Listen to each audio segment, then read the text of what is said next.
बड़ी अदब एहतराम के साथ मजलिस इत्तेहादुल मुस्लिमीन के कौंसिल कौमी सदर और हिंदुस्तानी मिली और कौमी सियासत की आवाज जनाब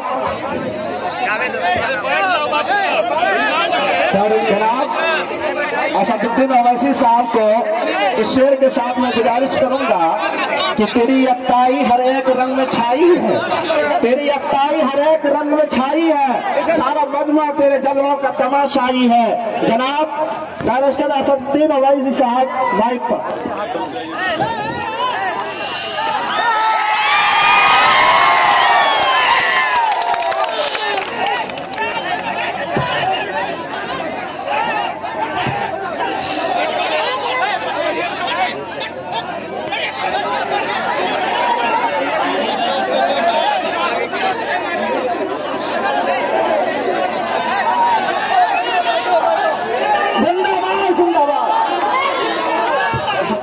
ठीक है ठीक है,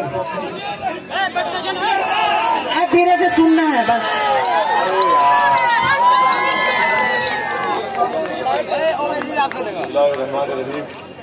अस्सलाम वालेकुम व रहमतुल्लाह।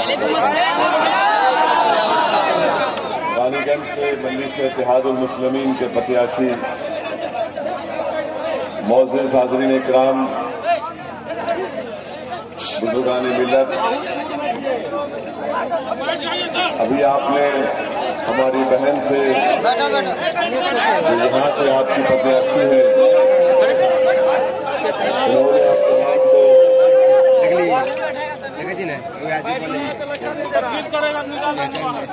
मैं आपके सामने गुजारिश करने आया हूँ कि पिछले 5 साल पहले आप तमाम ने महागठबंधन के नाम पर आरजेडी, जेडीयू, कांग्रेस को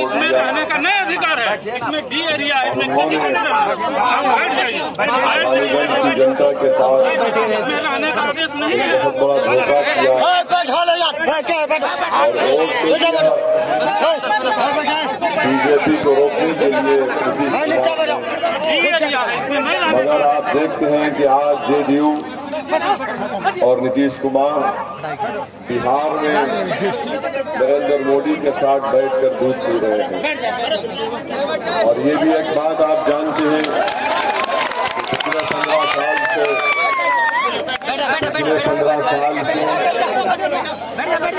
जेडीयू की सरकार रही और बिहार का जो हाल बेहाल कर दिए वो आप तमाम आज बिहार में रिश्वतखोरी इतनी बढ़ चुकी है कि गरीब अगर उसको शौचालय बनाना है तो बगैर 2000 रुपये की रिश्वत दिए किसी गरीब का शौचालय नहीं बनता। अगर किसी गरीब को प्रधानमंत्री आवास योजना में घर मिलना चाहता है तो उसको 20,000 की रिश्वत देनी पड़ती है। ये हाल जेडीयू के दौर में नीतीश कुमार ने गरीबों से रिश्वतखोरी दी और रिश्वत की बुनियाद पर काम होता है। 15 साल में आप देखते हैं कि बिहार में शिक्षा के लिए स्कूल नहीं बनाए गए। अगर स्कूल है भी तो यहाँ पर टीचर का इंतजाम नहीं होता है और हमारे मासूम बच्चे और बच्चियां अगर डिग्री का कोर्स या ग्रेजुएशन करना चाहते हैं तो उनको अपने अपने इलाकों से दूर दूर पटना या दिल्ली जाना पड़ता है। मेरे अजीज दोस्तों और बुजुर्गों, 15 साल के इस इख्तिदार जो आपने सत्ता नीतीश कुमार को दी, नीतीश कुमार ने बिहार का कोई विकास नहीं किया। आज आप देखते हैं कि सीमांचल की सरजमीन पर जब सैलाब आता है, बाढ़ आती है तो लाखों एकड़ जमीन पानी के साथ बह जाती है। रोड का कोई इंतजाम नहीं है। आज हम आपसे वादा कर रहे हैं कि मजलिस इत्तेहादुल मुस्लिमीन नीम पार्टी आरएलएसपी के साथ जो उपेंद्र कुशवाहा साहब की पार्टी है, बहुजन समाज पार्टी और हमारे देवेंद्र यादव साहब की समाजवादी जनता दल और राजभर साहब की सुहेल देव पार्टी के साथ हम तमाम ने मिलकर एक डेमोक्रेटिक सेकुलर अलायंस फ्रंट बनाया है जिसमें हमने उपेंद्र कुशवाहा को बिहार का मुख्यमंत्री का उम्मीदवार बनाकर बिहार की जनता के सामने पेश किया। हम आपसे वादा कर रहे हैं कि यहां से आप हमारी बहन को कामयाब करिए, जिनका निशान पतंग छाप है। यहां से हमारा उम्मीदवार कामयाब होगा। हम आपसे एक वादा करके जा रहे हैं कि सीमांचल की हर सरजमीन पर जहां कहीं भी हम जाते हैं, हम इस बात का वादा करते हैं कि हर आदमी तक सड़क और बाढ़ से निजात, ये मीम पार्टी का आपसे वादा है। हम आपसे ये भी बताना चाहते हैं कि जब नरेंद्र मोदी की सरकार ने गलत वक्त पर पूरे देश में लॉकडाउन को नाफिज किया, देश के प्रधानमंत्री ने अपनी अना की तस्कीन के लिए 4 घंटे के अंदर लॉकडाउन कर दिया। और वो जो बिहार का प्रवासी मजदूर जो भारत के कोने कोने में अपनी गरीबी और कस्मापुर्सी के लिए, अपनी गरीबी को दूर करने के लिए, अपना पेट काटने के लिए, अपना घर चलाने के लिए, जो कभी पंजाब और हरियाणा की खेतों में काम करता है, तो कभी मुंबई की होटलों में या दिल्ली के पहाड़गंज की होटलों में काम करता है, जब वो वापस आ रहा था तकलीफ उठाना पड़ा। नीतीश कुमार की सरकार ने उनका ट्रेन का टिकट का भी इंतजाम नहीं किया। जब हमारे मासूम बच्चे वापस आए तो उनको जबरदस्ती क्वारंटाइन सेंटर में डाल दिया गया। जब उन बच्चों को क्वारंटाइन सेंटर में डाल दिया गया तो कोई नीतीश कुमार की सरकार की तरफ से, प्रशासन की तरफ से कोई जाकर उन बच्चों से दरियाफ्त भी नहीं करता कि तुम्हारा क्या हाल है। आज नरेंद्र मोदी और नीतीश कुमार ने मिलकर बिहार की जनता को इतना गरीब बना दिया।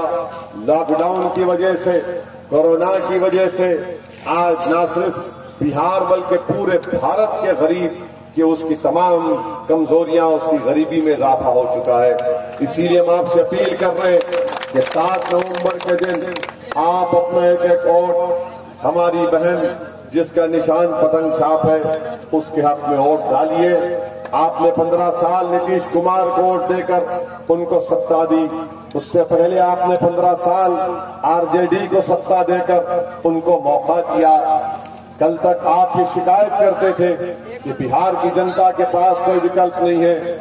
आज हम आपके विकल्प के तौर पर यहाँ पर हमारी बहन को उम्मीदवार बनाकर आपके सामने लाए हैं और हम आपसे वादा कर रहे हैं कि बिहार का सबसे पसमानदा इलाका, पिछड़ा इलाका, बल्कि पूरे भारत देश का अगर कोई है तो सीमांचल का इलाका। इस सीमांचल के इलाके में हमको इंसाफ उसी वक्त मिलेगा जब आप ऐसे उम्मीदवार को, ऐसे प्रत्याशी को अपना एमएलए, विधायक बनाकर भिजाएंगे जो पटना जाकर इख्तिदार की कुर्सियों पर बैठने वाले लोगों के सामने अपनी गर्दन ना झुकाए, अपनी नजरों को ना झुकाए। मैं आपको वादा कर रहा हूं कि यहां से हमारी बहन जब कामयाब होकर इंशाअल्लाह पटना में बिहार की विधानसभा में जाएगी तो बड़े पूरे इत्मीनान और एतमाद और फख्र के साथ और बेबाकी के साथ रानीगंज की जनता के मसाइल को उठाएगी और आपके मसाइल को हल करवाएगी। आपने जिसको अपना विधायक बनाया, जिसको अपना वोट देकर उसको कामयाब किया, आप बताइए वो कहीं नजर नहीं आते, कुछ काम नहीं होता।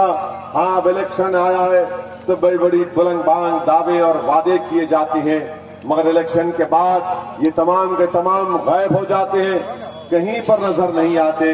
इसीलिए हम आपसे अपील करने आए हैं कि 7 नवंबर के दिन सुबह के अवलीन वक्त में सातों में आप अपनी घर वालों के साथ, अपने अफराद खानदान के साथ, अपने बुजुर्गों के साथ निकलकर पतंग छाप पर बटन दबाकर अपने इत्तेहाद को, अपनी जमात को, अपनी ताकत को कामयाब करिए।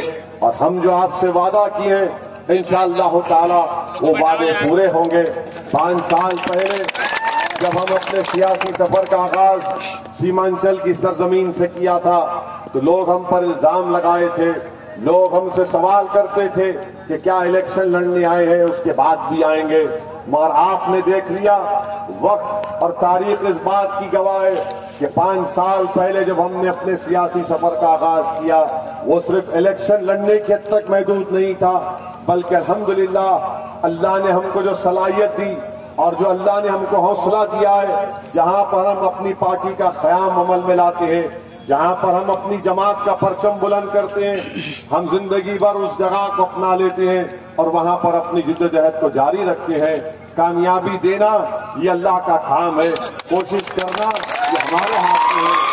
हम कोशिश करते रहेंगे और हमको यकीन है कि हमारी कोशिशें रंग लाएंगी। आपने देख लिया कि 5 साल पहले हमको कामयाबी नहीं मिली थी, मगर आज से 10 महीने पहले किशनगंज के असेंबली का बाई इलेक्शन हुआ तो अल्हम्दुलिल्लाह बिहार की तारीख में पहली मर्तबा मजलिस इत्तेहादुल मुस्लिमीन का प्रत्याशी MLA बना और MLA बनकर वहां पर मजलिस के क़मरुल हुदा ने सिर्फ 10 महीने में किशनगंज की विधानसभा में 10 करोड़ के काम करवाए, 10 करोड़ के काम करवा दिए और 60 करोड़ के काम अभी चल रहे हैं। बिहार की विधानसभा में कई सवालात उन्होंने किशनगंज की जनता के उनकी तरक्की के लिए उठाए। आप यहां से हमारी बहन को कामयाब करिए। बरसों आपने कभी JDU तो कभी कांग्रेस कभी RJD का साथ किया। आज एक तारीखी मौका आपके पास है, इसका इस्तेमाल करिए और हमारी इस बहन को कामयाब करिए।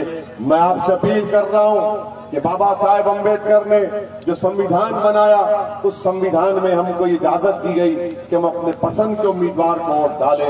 लोग बड़ी बड़ी बातें करते हैं, लोग बातें करते हैं कि कमजोर तबकात को, पसमानदा तबकात को, दलित लोगों को और अक़लियतों को साथ आना चाहिए, मगर सिर्फ ज़बानी खर्च से नहीं होने वाला है। जब हम अपने वोट से यहां से अपनी बहन को कामयाब करेंगे तो यकीनी मानों में, सही मानों में ये मुस्लिम अक़लियत और दलितों का एक बेहतरीन इत्तेहाद बनेगा और सारे बिहार में एक मुस्लिम पैगाम जाएगा।